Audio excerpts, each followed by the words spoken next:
Hello guys, আসসালামু আলাইকুম। ইসমি Sharmin, welcome to my channel. আজকে আপনাদেরকে দেখাবো মজাদার একটি রেসিপি। এটার জন্য লাগতে হচ্ছে আদা রসুন বাটা, এখানে শাহি গরম মশলা, হলুদ মরিচ, লবণ, এখানে হচ্ছে আলু টুকরো করে নেওয়া আছে, খিচুড়ি, মসুরের ডাল আর চাল ভালো করে মিক্স করে ধুয়ে নিতে হবে যাতে কোনো ময়লা না থাকে।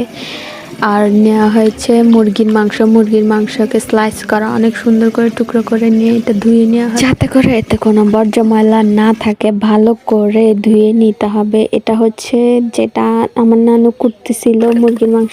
তো এখানে ফার্স্টে পেঁয়াজ দিয়ে ভালো করে ভেজে আদা রসুন বাটা দেওয়া হয়েছে। আদা রসুন বাটাগুলো ভালো করে মিক্স করে এর সাথে দেওয়া হয়েছে লবণ, হলুদ, মরিচ, শাহি গরম মশলা, একটু পানি দিয়ে ভালো করে সিদ্ধ করে নেওয়া হচ্ছে। এরপরে দেওয়া হচ্ছে সবজিগুলো দেওয়ার পরে যে ডাল আর চালগুলো ভিজিয়ে রেখেছে এগুলো ভালো করে দিয়ে মিক্স করা হয়েছে। অন্য সাইডে মাংসের জন্য এক কাপ পরিমাণে পেঁয়াজ, কাঁচামরিচ, হলুদ, মরিচ, আদা বাটা, রসুন বাটা, শাহি গরম মশলা, রাঁধুনি মুরগির মাংসের যে মশলাটা আছে সেটা দিয়ে ভালো করে নেড়ে চেড়ে কষিয়ে নিতে হবে। এরপরে মাংসের সাথে মিক্স করে এক কাপ পরিমাণে পানি দিয়ে এগুলো কষাতে দিয়ে অন্য সাইড দিয়ে আমরা খিচুড়িগুলো দেখতেছি। তো রান্না করা হয়ে গেছে। এ পর্যায়ে আন্টি আমাদেরকে বেড়ে দিছিল মাংস আর খিচুড়ি।